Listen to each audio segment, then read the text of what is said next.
pagi. Materi yang akan kita bahas kali ini adalah tentang fisiologi imunitas.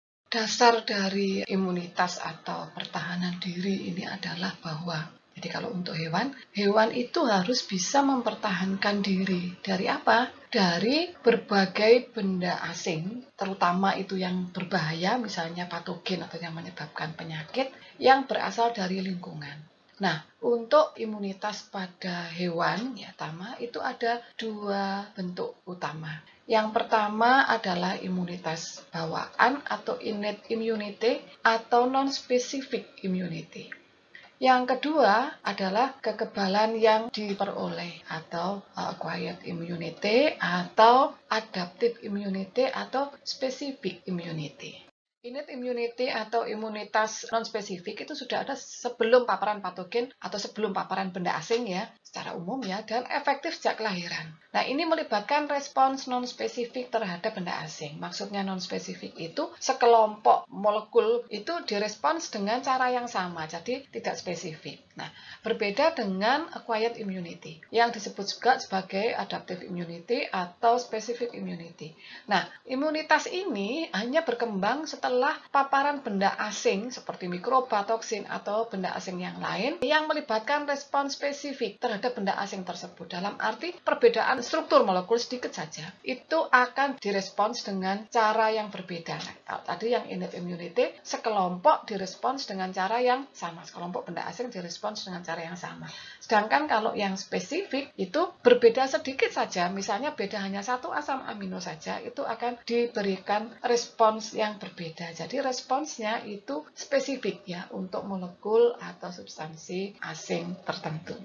Nah, ini adalah diagram yang menunjukkan posisi antara innate immunity dan acquired immunity. Jadi sebetulnya dua jenis imunitas ini tidak bisa dipisahkan Nah, jadi kalau misalnya nanti Anda belajar lebih jauh terutama yang dari biologi innate immunity dan acquired immunity itu ada mekanisme tertentu atau proses tertentu di mana dia harus bekerja sama. Innate immunity sendiri memberikan informasi bagi tubuh untuk mengembangkan acquired immunity. Nah, innate immunity itu komponennya ada dua external defenses dan internal defenses. Jadi pertahanan tubuh eksternal dan pertahanan tubuh internal. Kulit, kemudian mukus membran itu dinding yang selalu basah atau lembab. Kemudian sekresi dari kelenjar-kelenjar tertentu. Itu masuk ke dalam external defenses. Jadi mukus membran itu meliputi dinding saluran respirasi, dinding saluran cerna, dinding saluran urogenital. Itu dindingnya lembab semua, itu masuk ke dalam mukus membran. Nah, kalau misalnya ada mikroba atau patogen tertentu, kemudian dia berinteraksi dengan tubuh hewan, dan kemudian ada kerusakan pada external defenses, maka itu merupakan tempat masuknya patogen atau mikroba atau benda asing yang lain untuk masuk ke bagian tubuh yang lebih dalam. Nah, kalau misalnya external defenses tadi ada kerusakan, kemudian si mikroba berhasil masuk ke lapisan yang lebih dalam, maka yang bekerja adalah internal defenses. Jadi, di internal defenses itu ada sel-sel fagositik, jadi sel-sel yang berperan dalam memfagositosis benda asing termasuk mikroba, termasuk patogen. Kemudian ada protein antimikrobial, kemudian ada mekanisme yang disebut sebagai inflammatory response atau respons radang. Kemudian ada natural killer cell. Nah, antimicrobial proteins terlarut di dalam cairan tubuh. Jadi dia dikatakan sebagai komponen humoral innate immunity. Sedangkan sel-sel fagositik, kemudian natural killer cell masuk ke dalam komponen selular innate immunity. Nanti akan dijelaskan satu persatu Kemudian, kalau sudah sampai ke respons dari internal defenses, maka apa yang dilakukan, apa yang terjadi sebagai pertahanan lapis kedua, begitu internal defenses itu, ini yang akan diinformasikan ke tubuh. Jadi pada mikroba tertentu atau patogen tertentu, itu diinformasikan ke tubuh untuk apa? Tubuh membentuk apa yang disebut sebagai imunitas spesifik atau acquired immunity. Jadi tadi dikatakan bahwa acquired immunity itu harus dipicu oleh adanya benda asing dulu dia baru berkembang begitu Kalau yang innate immunity memang bawaan. Jadi sama dengan innate immunity, untuk yang acquired immunity itu ada humoral response ya, atau komponen humoral ini yang berperan. Komponen yang terlarut di dalam cairan tubuh. Ya. Dalam hal ini antibodi. Antibodi dihasilkan oleh limfosit B yang sudah berdiferensiasi menjadi sel plasma. Kemudian komponen selularnya itu adalah sel T. Responsnya disebut sebagai cell mediated response. Ini yang berperan adalah limfosit T sitotoksik. Limfosit T itu ada beberapa jenis ya, salah satunya adalah limfosit T. Fungsinya limfosit T sebetulnya sama dengan natural killer cell. Cuma natural killer cell itu bekerjanya non-spesifik, sedangkan yang limfosit T itu bekerjanya spesifik. Nah, hal yang berikutnya yang harus diketahui ya, bahwa innate immunity karena dia bekerja sebagai pertahanan terdepan, maka responsnya cepat. Nah, tadi sudah saya sampaikan di depan, kelompok tertentu atau mikroba tertentu itu direspons dengan cara yang sama. Difagosit, ya kemudian dengan respons inflamatori dan seterusnya. Tetapi untuk yang acquired immunity atau imunitas spesifik dikatakan responsnya lebih lambat ya, karena dia menunggu informasi dari komponen innate immunity. Jadi kalau Anda pengen mengamati respons imun innate itu bisa sekian jam begitu ya. Jadi kasih benda asing kemudian sekian jam diamati. Tetapi kalau untuk acquired immunity atau mengamati terbentuknya antibodi dan seterusnya ya, itu tidak bisa 1-2 hari ya, minimal mungkin sekitar 1 atau 2 minggu baru bisa dilihat.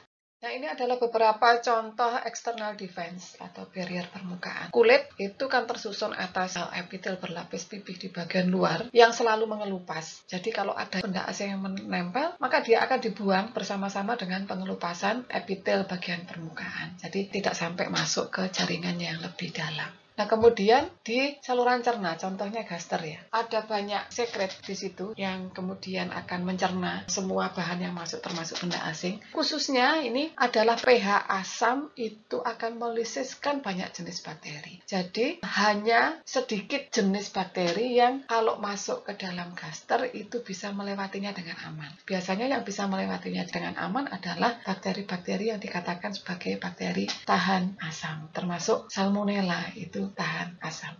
Nah, kemudian yang pada bagian bawah silia ya, pada trakea, pada saluran respirasi terutama. Nah, ini silia dan mukus ya. Jadi ada silia, kemudian ada lendir yang dihasilkan oleh sel goblet.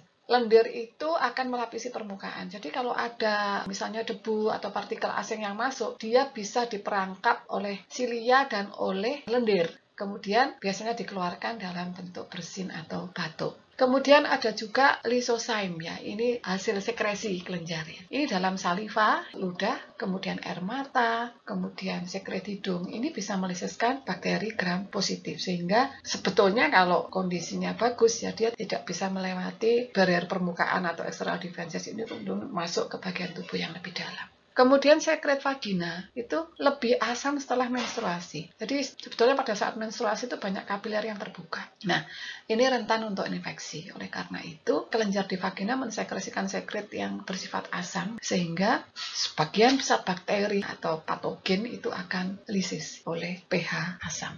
Berikutnya adalah contoh dari internal defense. Ya, jadi kalau tadi yang kulit, kemudian dinding mukus, kemudian sekret pada external defense ya. Kalau itu bisa dilalui misalnya oleh benda asing, maka dia akan berhadapan dengan internal defense atau pertahanan internal. Nah, salah satu dari komponen pertahanan internal atau internal defense itu adalah fagosit. Kemudian sebetulnya NK cell, natural killer cell. Fagosit itu ada yang profesional dan ada yang non-profesional. Yang profesional itu memang pekerjaan utamanya itu fagositosis. Sedangkan yang non-profesional itu sebetulnya pekerjaan utamanya atau fungsi utamanya bukan sebagai fagosit, tetapi pada kondisi yang diperlukan dia bisa melakukan fagositosis. Nah, yang profesional itu monosit, makrofag, neutrofil, sel dendritik, sel mas gitu ya. Sel mas itu basofil yang ada di jaringan. Sedangkan yang non-profesional, sel epitel ya, endotel. Endotel itu epitel pada dinding pembuluh darah. Kemudian fibroblast itu yang ada di jaringan ikat. Kemudian sel mesenkim juga ada di jaringan ikat. Itu masuk ke dalam fagosit profesional. Fungsi utamanya bukan fagositosis, tetapi dia bisa melakukan fagositosis jika diperlukan. Dan kemudian natural killer cell itu fungsinya dia melisiskan sel lain. Nah, ini adalah fagosit profesional, tapi yang berada di jaringan. Contohnya adalah makrofag yang berada di alveolus ya. Namanya makrofag alveolar ya, itu di gambar yang atas itu. Makrofag alveolar itu bisa nempel di dinding alveolus atau dia bebas ada di dalam rongga alveolus. Kemudian yang di bawah kiri, sel Cooper itu ada di dinding kapilernya hati atau liver atau hepar. Kemudian yang bawah kanan itu sel-sel mesangial, itu ada bersama-sama dengan glomerulus yang merupakan bagian glomerulus, itu juga merupakan fagosit profesional. Jadi selain fagosit yang ada bebas bisa berpindah-pindah, ini adalah fagosit yang menetap di jaringan. Fagosit akan mengenali mikroba melalui reseptor permukaan. Karena mikroba itu komposisi molekularnya berbeda dengan milik hewan, jadi berbeda dengan sel, maka dia dianggap sebagai benda asing. Nah, proses fagositosis itu meliputi proses menelan, kemudian membentuk vakuola yang kemudian berfusi dengan lisosom. Jadi di gambar ini ya, di awal mikroba itu dikenal oleh reseptor permukaan pada makrofag sebagai benda asing, maka kemudian berikutnya akan terbentuk pseudopodia, jadi kaki semu ya. Kemudian ini akan membentuk vakuola di mana mikroba ada di dalam vakuola. Kemudian vakuola berisi mikroba ini atau mungkin benda asing yang lain itu akan digabung atau bergabung dengan lisosom yang mengandung enzim-enzim lisosomal. Nah, enzim lisosomal kalau bekerja dia akan mendegradasi mikroba atau benda asing yang ada di dalam vakuola. Dan kemudian hasil degradasinya itu akan dibuang melalui eksositosis. Nah, dalam kaitannya dengan sistem imun ya atau dengan imunitas, sebagian fragmen dari hasil degradasi ini itu bisa dibawa ke permukaan sel. Fragmen ini akan dikenalkan nanti atau dipresentasikan ke sistem imun spesifik. Jadi, bagaimana sistem imun spesifik bisa mengenali antigen? Padahal yang bekerja lebih dulu adalah sistem imun atau imunitas non-spesifik. Ini jembatan antara imunitas non-spesifik atau innate immunity dengan acquired immunity atau imunitas spesifik. Jadi, fagosit mendegradasi benda asing, kemudian fragmen hasil degradasinya itu dipresentasikan ke permukaan. Ya, nanti akan kita bahas pada slide berikutnya. Komponen pertahanan internal berikutnya adalah protein antimikrobia. Nah, ini ada di cairan tubuh. Ini adalah sejumlah protein yang berfungsi dalam pertahanan bawaan atau innate immunity, melawan mikroba dengan menghambat reproduksinya. Ada sekitar 30 protein lebih ya yang dapat mengakibatkan lisis sel yang terinfeksi mikrobia dan membantu memicu terjadinya peradangan. Nah, protein ini juga ada yang berperan melisiskan mikroba. Nah, ini salah satunya adalah interferon. Interferon itu memberikan pertahanan bawaan terhadap virus dan membantu mengaktifkan makrofag. Jadi, sel yang terinfeksi virus akan menghasilkan interferon. Interferon bekerja pada sel sebelahnya. Sel sebelahnya itu akan distimulasi untuk menghasilkan antivirus protein, sehingga sel di sebelahnya tidak ikut terinfeksi. Itu salah satu jenis interferon bekerja dengan cara seperti itu. Nah, protein antimikrobia ini pada umumnya disintesis di liver, di hepar. Oleh karena itu, penurunan fungsi hepar itu terkait juga dengan penurunan sistem imunnya, terutama innate immunity. Respon peradangan atau inflammatory response itu biasanya terjadi kalau ada kerusakan pada external defenses. Jadi itu terjadi lokal, begitu kemudian histamin salah satunya dan mungkin bahan kimia yang lainnya dilepaskan oleh sel atau jaringan yang rusak atau yang luka. Dan ini menimbulkan perubahan dalam pembuluh darah yang memungkinkan lebih banyak cairan, fagosit dan protein antimikroba untuk memasuki jaringan. Nah, ini adalah gambar diagramatis yang menunjukkan respons inflamatori. Jadi di gambar 1, katakanlah misalnya ada jarum tuh yang tidak steril ya, yang mengandung bakteri di ujungnya begitu, kemudian menancap di kulit, merusak sel-sel di situ. Nah, jaringan yang rusak ini akan menghasilkan sinyal kimia. Nah, ini yang tadi disebutkan salah satunya adalah histamin. Nah, histamin ini akan mengakibatkan kapiler yang di bawah ini melebar. Karena melebar, maka dia mudah dilalui atau permeabel, lebih permeabel terhadap melintasnya cairan dari dalam kapiler menuju ke jaringan. Jadi termasuk tadi protein, antimikroba dan seterusnya itu bisa keluar jaringan, dan juga memudahkan sel-sel fagosit yang ada di dalam pembuluh darah, di dalam kapiler itu keluar ke jaringan. Jadi protein antimikroba, kemudian dengan cairannya sekalian itu ke jaringan, kemudian juga termasuk komponen pembekuan darah ke situ, ke bagian yang rusak, kemudian fagosit juga keluar. Kemudian apa yang terjadi setelah itu? Ada blood clot, sumbat darah ya, yang menutup jaringan kulit yang luka. Kemudian tadi fagosit akan memfagositosis bakteri. Kemudian dibantu juga oleh adanya protein-protein antimikroba. Sehingga keberadaan bakteri yang ada di situ bisa dieliminasi oleh sel-sel fagosit. Kemudian jaringan yang rusak tadi akan sembuh itu karena adanya sumbat hemostatik atau blood clot. Nah, itu adalah respons inflamasi atau respons peradangan. Nah, karena cairan banyak yang keluar dari kapiler ke jaringan, maka biasanya jaringan yang mengalami radang atau inflamasi itu volumenya jadi membesar, jadi timbul benjolan begitu, kemudian hangat karena penambahan volume yang ada di situ. Itu sebetulnya respons yang bagus, respons tubuh masih bagus kalau ada mikroba masuk, kemudian ada respons radang. Itu respons non-spesifik. Apapun mikrobanya, responsnya sama, terjadi reaksi radang. Makanya dikatakan sebagai respons atau imunitas non-spesifik. Komponen internal defenses yang terakhir ini ya, natural killer cell atau NK cell. Nah, ini melindungi tubuh, menyerang sel-sel tubuh yang tidak lazim yang terinfeksi virus, kemudian sel-sel tubuh yang mengalami mutasi menjadi sel kanker, dan kemudian memicu apoptosis pada sel-sel yang terinfeksi. Jadi, natural killer cell ini tugasnya adalah melisiskan sel yang dianggap tidak normal.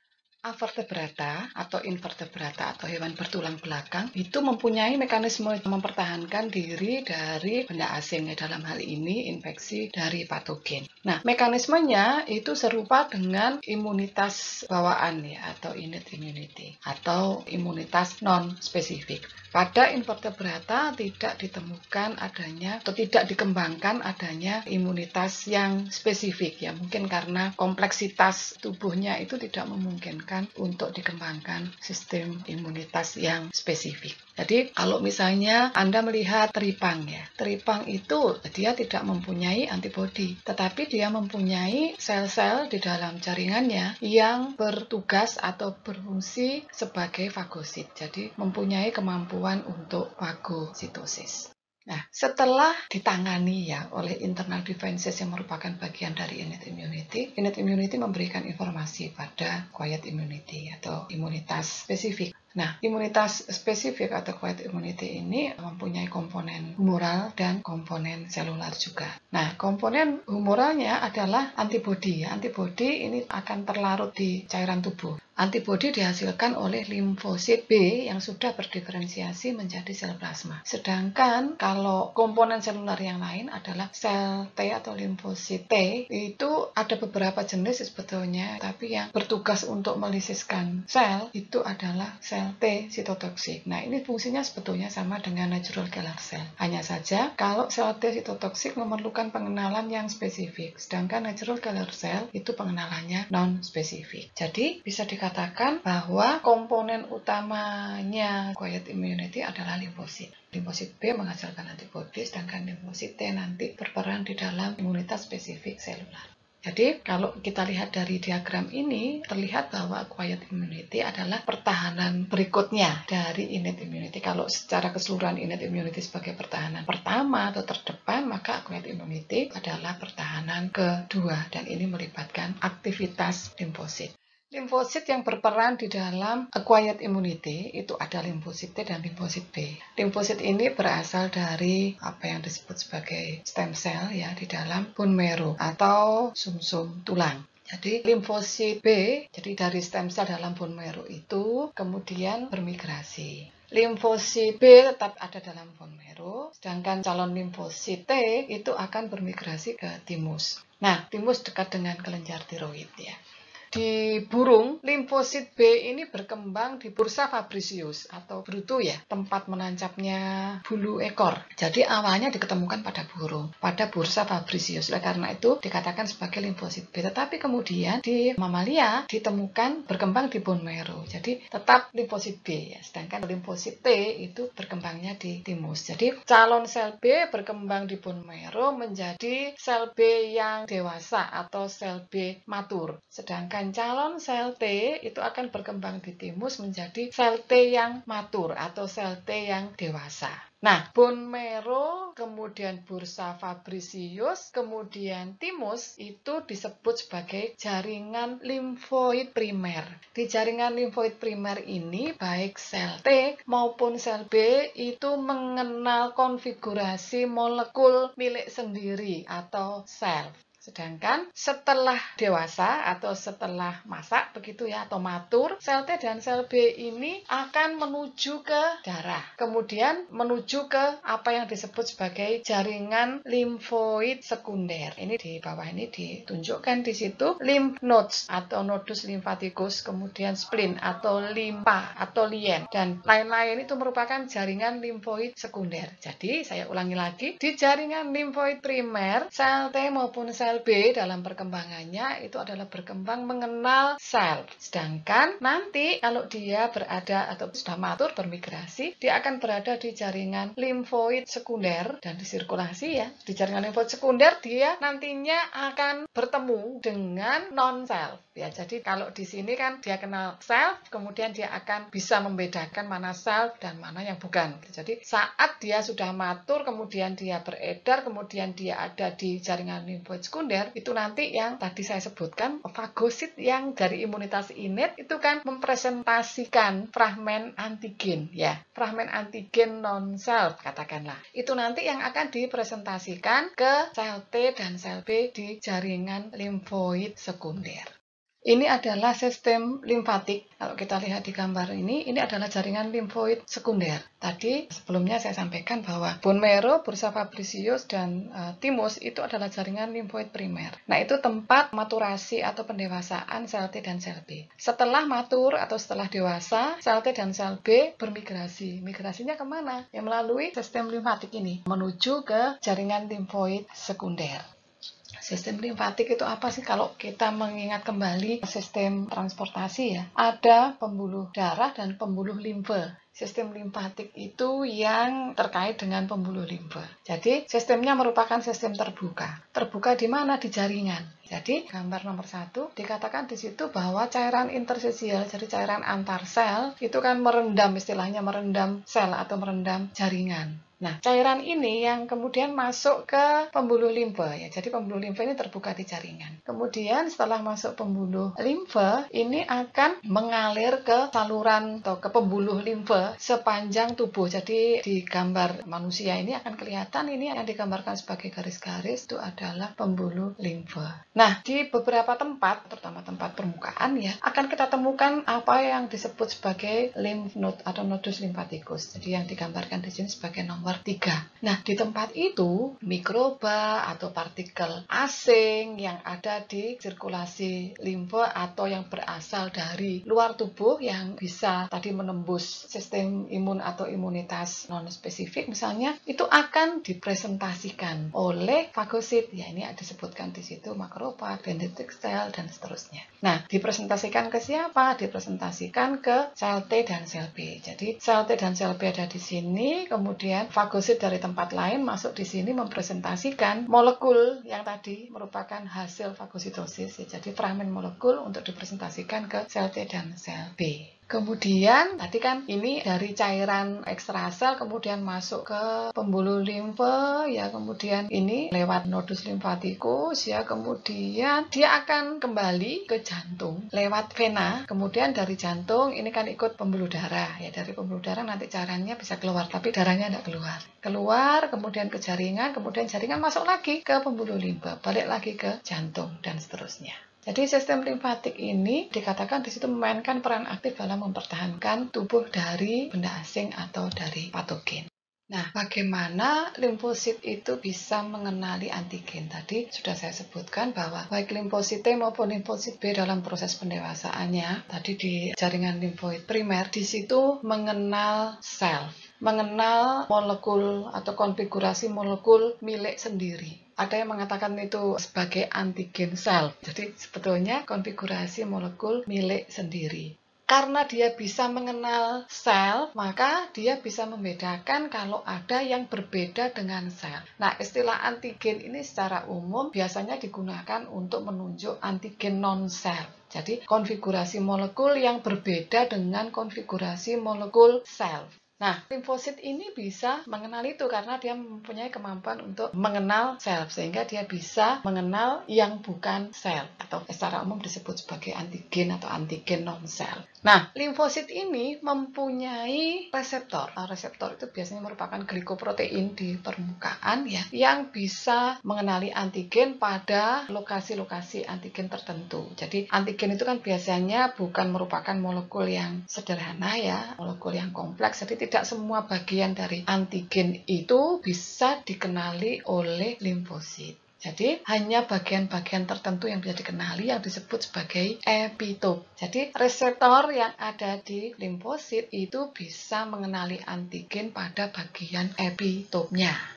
Limfosit B itu bisa mengenali antigen dalam bentuk utuh maupun dalam bentuk fragmen. Tetapi limfosit T itu harus dalam bentuk fragmen. Tadi kan fagosit, setelah dia memfagositosis benda asing, dia bermigrasi ke jaringan limfoid sekunder. Nah, di situ fragmen antigennya akan dipresentasikan, ya, diperkenalkan ke limfosit. Nah, limfosit itu bisa mengenal antigen pada bagian epitopnya. Nah, pengenalan itu melalui reseptor yang ada di permukaan limfosit. Kalau reseptor pada sel B atau sel T ini bisa berinteraksi dengan baik dengan antigen, jadi reseptor dengan antigen dapat berinteraksi dengan baik, apa yang terjadi? Yang terjadi adalah diferensiasi, baik limfosit T atau sel T maupun sel B. Menjadi apa? Menjadi sel T atau sel B teraktivasi. Jadi tadi kan sel B dan sel T matur, kemudian dia ketemu dengan antigen, kemudian reseptornya mengenal antigen pada epitopnya.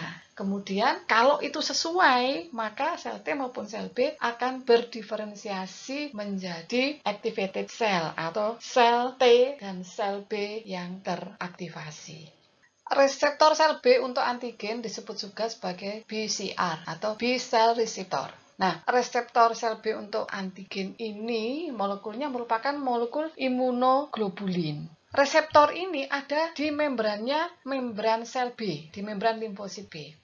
Nah, ini adalah struktur reseptornya, jadi dia mempunyai sepasang rantai berat, jadi yang panjang ini adalah rantai berat atau heavy chain, kemudian sepasang rantai ringan, ya, ini identik. Light chain yang sepasang ini identik, jadi sama persis. Kemudian, tidak semua bagian dari imunoglobulin ini dapat berikatan dengan antigen. Hanya bagian ujung ini yang disebut sebagai antigen binding site. Jadi, satu molekul imunoglobulin itu mempunyai dua antigen binding site. Ini juga demikian, dia hanya bisa berikatan dengan antigen itu pada epitopnya saja, tidak pada semua bagian antigen. Nah, V ini adalah bagian variabel. Jadi ini bisa bervariasi antar imunoglobulin ya, meskipun jenisnya sama tapi ini bisa bervariasi. Kemudian yang C ini adalah bagian konstan. Jadi bagian konstan ini menentukan tipe atau kelas imunoglobulin. Jadi imunoglobulin G,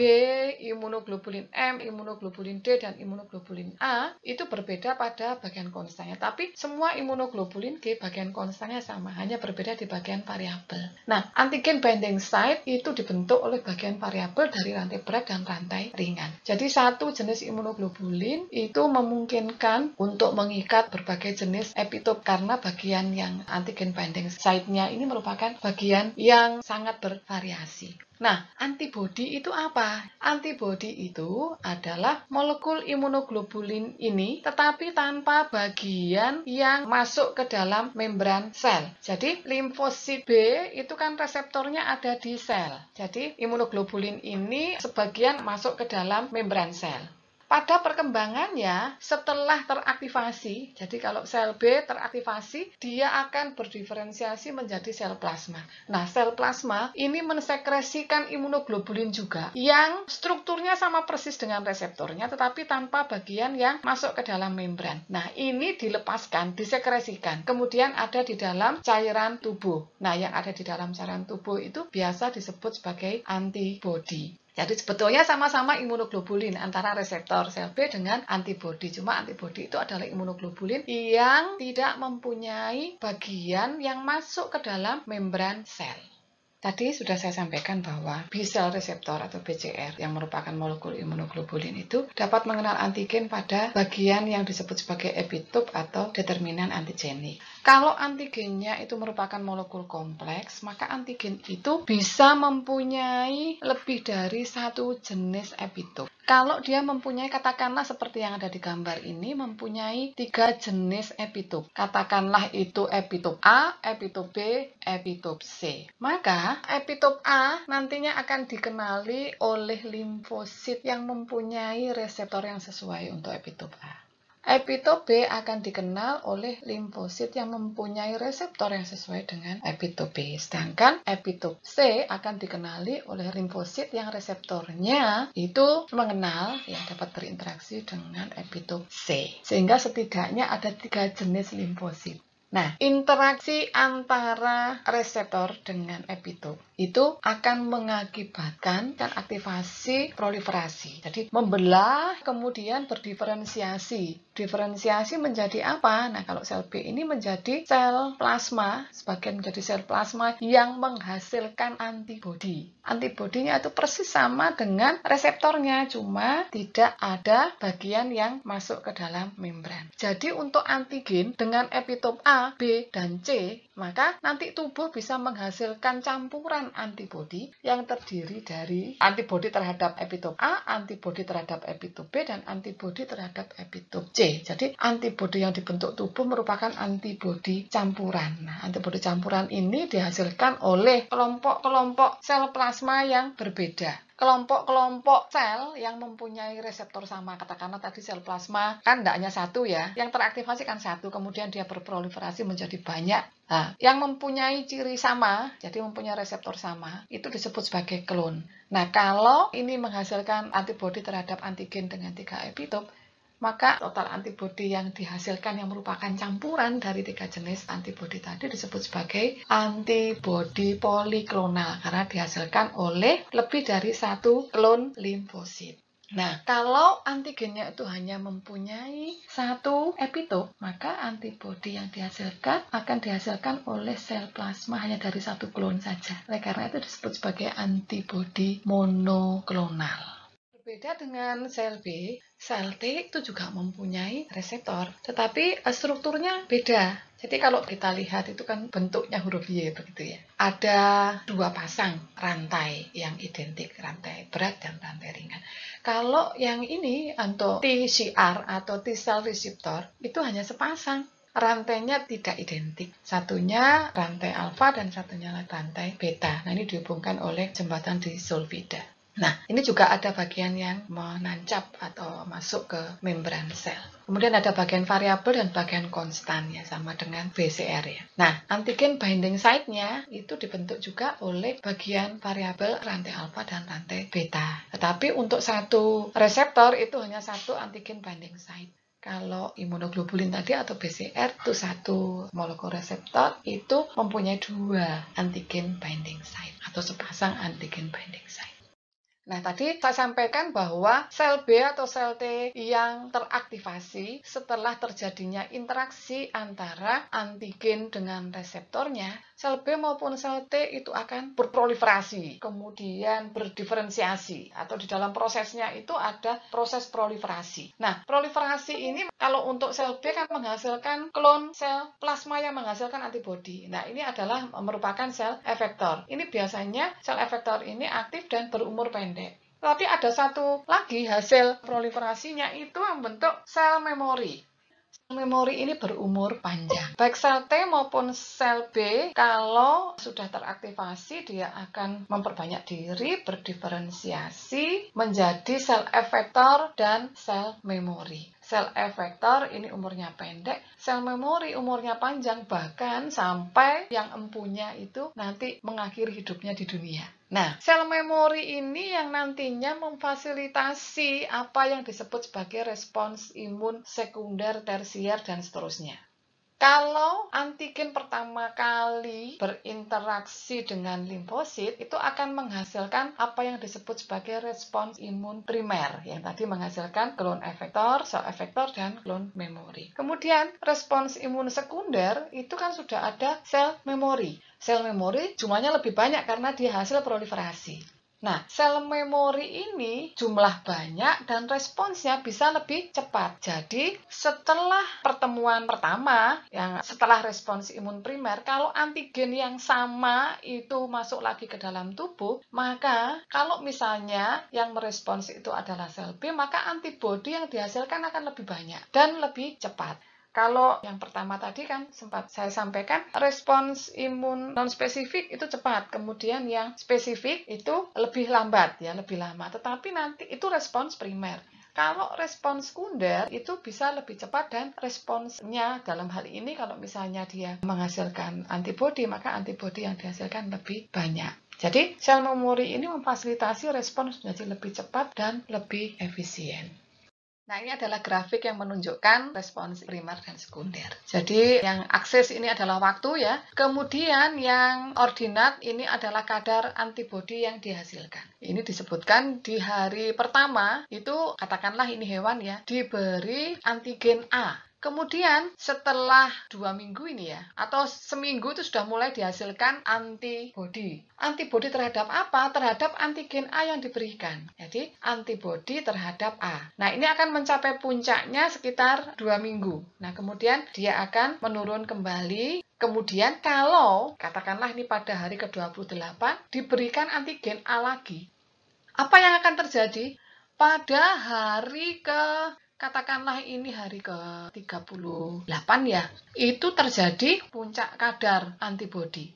Nah, kadar ini jauh lebih besar dibandingkan kadar maksimum antibodi terhadap antigen A yang dihasilkan pada saat setelah pertama kali diberikan antigen A. Nah, pada percobaan ini bersama-sama dengan pemberian antigen A kali kedua diberikan juga antigen B. Ternyata terbentuk antibodi terhadap B. Nah, kadarnya juga tidak sebanyak kadar antibodi terhadap antigen A setelah antigen A diberikan kali kedua. Nah, jadi yang setelah diberikan kali kedua ini adalah respons sekunder ya. Yang pertama ini adalah respons primer. Respons sekunder bisa lebih banyak karena sudah terbentuk sel memori. Jika ada antigen pertama kali masuk, kemudian dia bisa berikatan dengan reseptor sel B secara spesifik, kemudian menstimulasi sel B itu untuk berproliferasi atau membelah, kemudian terdiferensiasi menjadi sel plasma, dan sel plasma menghasilkan antibodi, maka antibodi itu bisa mengikat secara spesifik antigen tadi. Nah, demikian juga kalau misalnya ada antigen yang sama datang kedua kali. Sel memori sudah ada, ya sel memori begitu ada antigen yang sama datang, sel memori yang sudah banyak ini dia akan mengikat antigen, akan berinteraksi dengan antigen pada reseptornya, kemudian dia akan berproliferasi lagi, kemudian berdiferensiasi menjadi sel plasma dengan jumlah yang lebih banyak, menghasilkan antigen yang lebih banyak, jadi pada respons sekunder. Nah, bagaimana antibodi itu bisa mengeliminasi antigen? Jadi sebenarnya tidak sama dengan fagosit. Kalau fagosit itu kan ada antigen, kemudian dia mendegradasi dengan bantuan enzim lisosomal, kemudian hasil degradasinya ada dipresentasikan, kemudian ada yang dibuang. Nah, kalau antibodi itu sebetulnya dia hanya mengikat saja. Nah, mengikat antigen. Jadi fungsinya hanya mengikat. Mengikat di mana? Mengikat pada epitopnya antigen ya. Itu kalau pada antibodi kan pada antigen binding site-nya. Nah, mengikat saja, tetapi dampaknya ya, kita lihat bahwa jika ada virus masuk, kemudian ada antibodi terhadap bagian atau komponen molekulnya si virus, ya, entah itu di kapsid ya, kapsidnya mungkin bagian paling luar ya. Nah, ini akan jadi bagian-bagian yang berperan sebagai epitop itu akan bisa diikat oleh antibodi. Nah, ikatan antara antibodi dengan virus ini itu akan memblok permukaan virus sehingga dia tidak bisa berikatan dengan selnya, dengan sel yang mempunyai reseptor terhadap virus. Nah, demikian juga dengan ikatan ini, ikatan antibodi pada permukaannya, itu akan meningkatkan potensi untuk bisa difagosit. Jadi, dengan ikatan dia dengan antibodi membuat ukurannya lebih besar dan sel-sel fagosit itu biasanya mempunyai reseptor terhadap bagian antibodi tetapi bukan pada antigen binding site. Jadi, dia akan mudah dikenal oleh fagosit. Jadi, gambar yang bawah ini kita lihat fagosit itu bisa mengenal bagian namanya bagian FC ya. Kalau bagian yang mengikat antigen itu FAB ya, atau fraksi antigen binding, sedangkan ini adalah FC ya, bagian ujung. Kalau di molekulnya antibodi yang berbentuk Y itu yang di bagian bawah. Oke, jadi dengan pengikatan itu kan tadi hanya sekedar mengikat gitu. Dengan pengikatan yang spesifik ini, maka antigen bisa difagosit. Nah, demikian juga kalau ada bakteri. Nah, proses atau peningkatan potensi untuk bisa difagosit itu namanya proses opsonisasi. Jadi opsonisasi atau dia di lingkup permukaannya oleh ikatan antibodi dengan bagian-bagian yang dianggap sebagai epitop ya, kemudian itu yang akan memudahkan fagosit untuk memfagositosis. Nah, kemudian dengan terikatnya misalnya bakteri, jadi gambar yang kedua ya, bakteri pada antibodi khususnya dari jenis imunoglobulin M yang molekulnya pentamer ya, itu akan memudahkan bakteri itu mengalami aglutinasi. Jadi dengan mengalami aglutinasi dia tidak menyebar dan kemudian juga memudahkan untuk difagosit. Demikian pula kalau ada antigen terlarut. Dengan ikatan antibodi dengan antigen terlarut itu akan mengakibatkan pengendapan atau presipitasi yang memudahkan proses fagositosis. Nah, selain itu, kalau ada antibodi misalnya melekat pada permukaan mikroba, maka ini merupakan kondisi yang dapat menstimulasi istilahnya atau menstimulasi aktivasi protein yang ada di dalam cairan tubuh yang disebut sebagai komplement. Di gambar yang keempat ini, di baris pertama gambar yang keempat, begitu antibodi itu terikat pada permukaan bakteri, pada bagian FAB-nya, ya, bagian FC-nya itu terikat pada komponen komplement. Nah, terikatnya dia pada salah satu protein komplement ini akan memicu reaksi berantai, sehingga pada akhirnya terjadi polimerisasi salah satu komponen komplement di permukaan, katakanlah bakteri, ya, membentuk apa yang disebut sebagai MAC.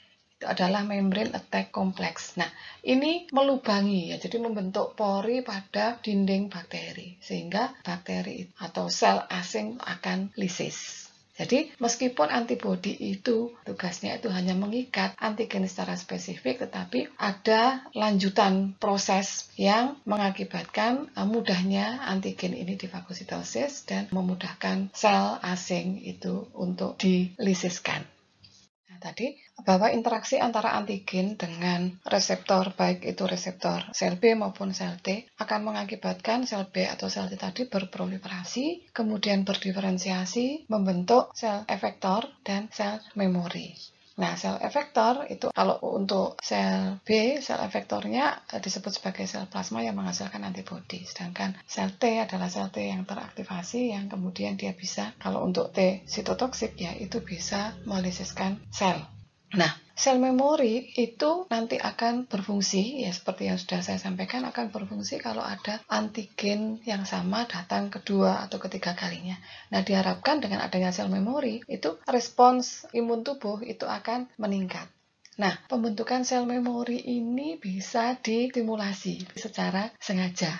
Nah, proses ini disebut sebagai imunisasi. Imunisasi, kalau imunisasi aktif ya, imunisasi aktif itu secara aktif memang dimasukkan antigen ya, atau tubuh dipaparkan pada antigen, baik itu mikroba atau bagian dari mikroba, sehingga diharapkan terbentuk sel memori. Jadi kalau nanti ada mikroba atau patogen yang sama, kalau si yang sudah diimunisasi ini terpapar, maka yang terjadi adalah respons yang cepat dalam menangani mikroba atau patogen yang kemudian akan datang. Nah, itu imunisasi aktif. Sedangkan imunitas pasif atau kekebalan pasif itu ternyata juga bisa diperoleh, tidak harus diberikan secara aktif ya, melalui vaksinasi misalnya, tapi bisa diperoleh secara pasif. Nah, ini memang menyediakan perlindungan secara cepat, tetapi respons kekebalan relatif pendek. Contohnya adalah ketika imunoglobulin G, salah satu jenis antibodi, melintasi plasenta dari ibu ke janin. Atau ketika imunoglobulin A dari ibu kemudian ditransfer ke bayi melalui air susu ibu. Nah, tetapi ini juga dapat diberikan sebetulnya secara artifisial dengan menyuntikkan antibodi kepada orang yang belum mempunyai kekebalan. Jadi yang disuntikkan antibodinya. Kalau yang imunisasi aktif itu yang diberikan itu adalah antigennya. Jadi dengan diberikan antigen diharapkan akan terbentuk sel memori sehingga imunitas akan meningkat. Kalaupun nanti ketemu dengan antigen yang sama. Seperti sudah saya sampaikan di depan, bahwa sistem imun tubuh hewan itu bisa membedakan mana self yang punyanya sendiri, ya konfigurasi molekul punyanya sendiri, dan mana non-self. Self bagi individu tertentu atau bagi spesies tertentu itu kalau diberikan ke individu yang lain atau diberikan ke spesies yang lain itu bisa dianggap non-self, jadi dianggap asing. Sehingga ini bisa terjadi penolakan atau bisa menstimulasi respons imun. Nah, contoh yang sering diberikan yang pertama adalah dalam proses transplantasi. Jadi jaringan dari individu satu diberikan ke individu yang lain. Nah, ini biasanya dianggap asing, jadi akan menimbulkan respons imun tubuh resipien. Oleh karena itu, biasanya pada transplantasi, resipien diberikan obat yang menurunkan kemampuan resipien untuk memberikan respons, ya, sistem imun resipien untuk memberikan respons, sehingga transplant bisa diterima. Jadi, kalau transplant itu berasal dari individu yang kembar identik, maka risiko penolakannya itu hampir tidak ada. Nah, demikian juga pada transfusi darah. Itu ketidakcocokan ini itu dapat menyebabkan kerusakan sel darah merah yang ditransfusikan. Berikut adalah tabel yang menunjukkan ada tidaknya reaksi ya pada transfusi darah pada golongan darah ABO ini ya.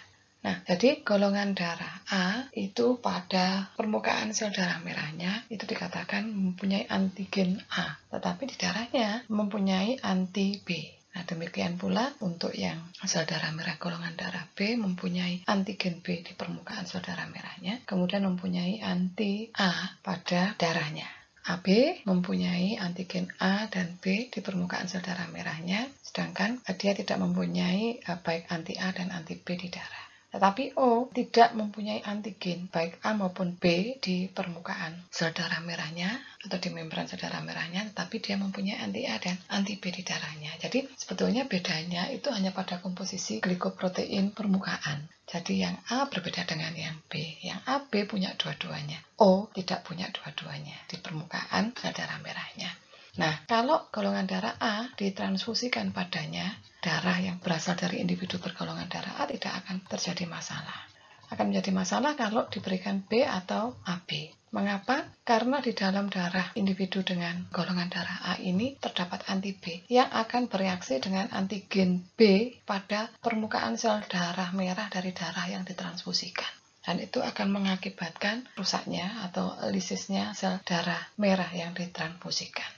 Demikian pula ya kita lihat terjadi reaksi ya antara kalau B ditransfusikan padanya darah dari individu bergolongan darah A dan AB. Jadi anti A-nya ini yang kemudian akan berinteraksi dengan antigen A yang ada di permukaan sel darah merahnya donor ya.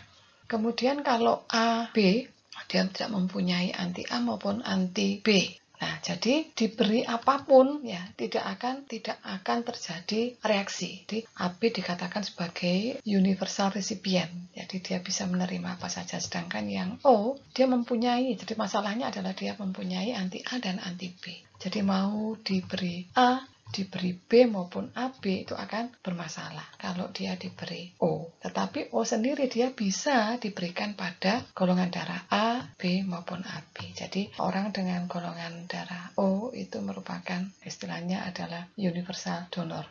Nah, bagaimana dengan tanaman? Apakah ada mekanisme pertahanan diri begitu pada tanaman? Karena kita tahu bahwa pada tanaman itu harus berhadapan dengan hama dan penyakit dari lingkungannya. Hama itu didefinisikan sebagai makhluk hidup yang mengakibatkan kerusakan pada tanaman. Contohnya serangga atau mungkin hewan-hewan mamalia dan seterusnya. Nah, kalau penyakit itu lebih ke patogen begitu ya, yang menyebabkan penyakit pada tanaman. Jadi bisa diakibatkan oleh jamur, bakteri, virus, atau cacing atau nematoda. Ada beberapa contoh penyakit ya pada tanaman ya, kita mungkin bisa mencoba melihat satu persatu. Nah, yang pertama adalah powdery mildew. Jadi ini adalah penyakit yang seperti Anda lihat ya di slide, seperti ada taburan begitu putih di permukaan. Nah, ini disebabkan oleh jamur kelompok Ascomycota. Jadi dia dikatakan dia sebetulnya hanya bisa tumbuh dan bereproduksi pada sel-sel yang hidup. Ini kelompok Ascomycota ini bisa menginfeksi banyak jenis tanaman ya, termasuk tanaman-tanaman budidaya, tanaman pertanian, dan penyakit ini banyak sekali ya kita temukan dan mudah untuk dikenali. Yang kedua adalah spotted wilt. Ini disebabkan oleh virus ya, pertama kali dideteksi di Australia pada awal tahun 1900-an dan ini cepat menyebar. Wah, ini saingannya corona pada humannya sekarang ya. Nah, penyakit ini sebetulnya umum baik pada daerah iklim sedang ya, subtropis maupun pada daerah tropis. Diidentifikasi penyakit ini mempengaruhi sekitar 800 spesies tanaman yang berbeda, ya, termasuk tembakau, kemudian tomat ya, dan lain-lain ya. Anda lihat itu hasilnya seperti itu, seperti di gambar. Nah, berikutnya adalah crown gall. Nah, crown gall adalah penyakit yang disebabkan oleh bakteri ini. Ya, tadi ada fungi, kemudian ada virus, kemudian ada bakteri. Bakterinya adalah Agrobacterium tumefaciens. Ini sebetulnya sama sih dengan Rhizobium radiobacter. Nah, ini masuk melalui akar atau batang ya. Kemudian menstimulasi jaringan tanaman untuk tumbuh tidak terkendali. Jadi menghasilkan apa yang disebut sebagai galls ya, yaitu menghasilkan swollen galls katanya. Jadi ini bisa di batang, bisa di dekat akar, bisa di cabang. Nah, tanaman ya dengan banyak tumor seperti ini ya, atau gall seperti ini, itu kemungkinan tidak bisa mengambil air dengan nutrien dengan baik dari bagian tubuh satu ke bagian tubuh yang lainnya. Jadi lama-kelamaan tanaman ini akan mungkin kurus atau kerdil dan tidak produktif. Contoh berikutnya adalah root knot. Nah, ini diakibatkan oleh nematoda, terutama dari genus Meloidogyne. Nah, ini si nematoda ini ada di area musim panas panjang, musim dingin yang pendek. Nah, sekitar 2000 jenis tanaman yang diketahui bisa diinfeksi oleh nematoda ini. Dan ini akan mengakibatkan kerugian 5% tanaman pertanian global. Nah, kalau pada hewan tadi ada imunitas non-spesifik, ada imunitas spesifik ya untuk melindungi diri. Bagaimana dengan tanaman? Bagaimana tanaman dapat melindungi diri terhadap hama dan penyakit? Nah, sebetulnya ada perlindungan secara mekanis.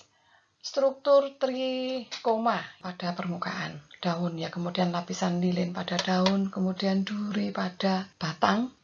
Jadi yang ada di gambar ini, yang sebelah kiri ini adalah trikom seperti rambut pada epidermisnya Nicotiana alata. Kemudian terlihat juga stomata di situ ya. Ini hasil pencitraan scanning elektron mikroskop.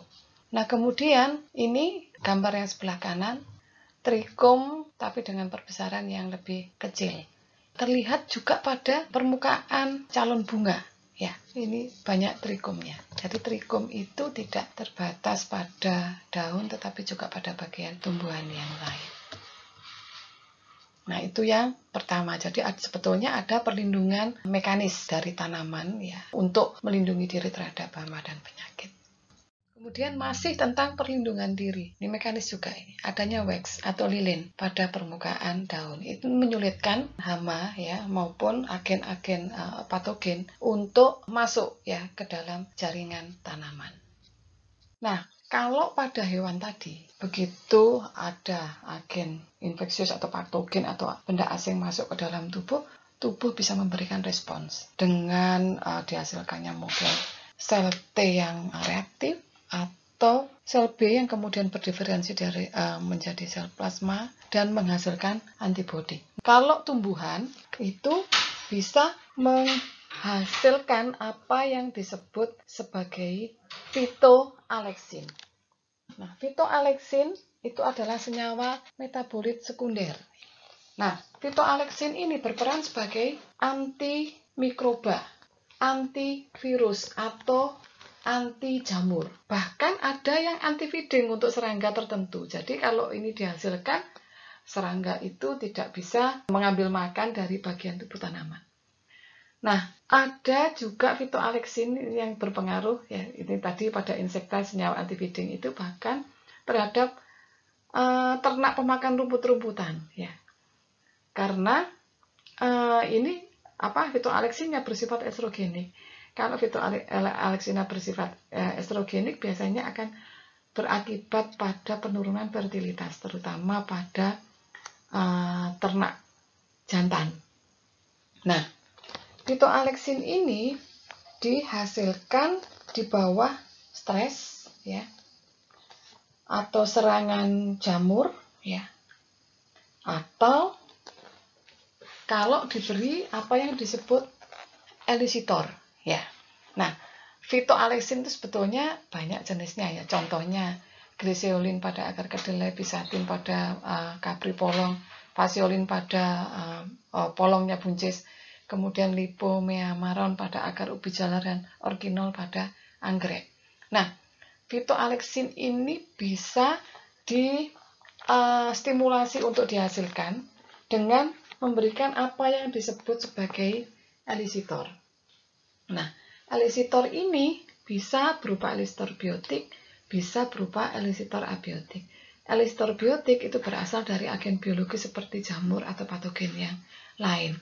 Sedangkan elisitor abiotik itu bisa sinar ultraviolet, kemudian ion-ion logam, atau senyawa sintetis yang lain. Jadi, phytoalexin itu bisa dihasilkan oleh tanaman saat dia berada di dalam keadaan stres atau saat dia diserang oleh jamur atau agen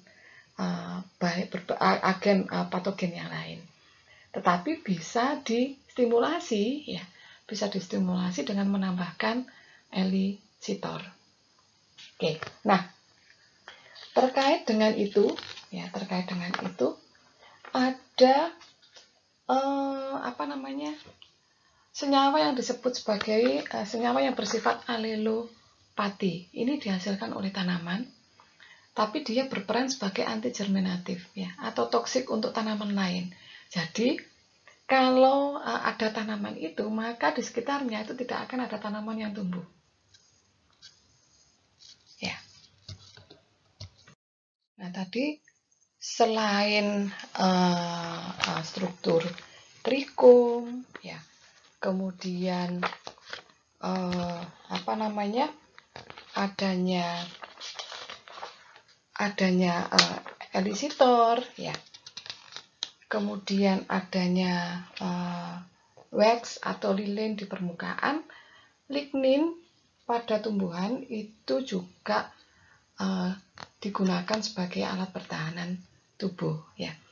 Jadi lignin ini sebetulnya kan dia fungsi utamanya adalah penguat tubuh tumbuhan, ya. Tetapi di samping itu dia juga memberi perlindungan terhadap serangga patogen dan herbivora, ya, baik serangga maupun mamalia. Ya, akhiri sampai di sini. Terima kasih.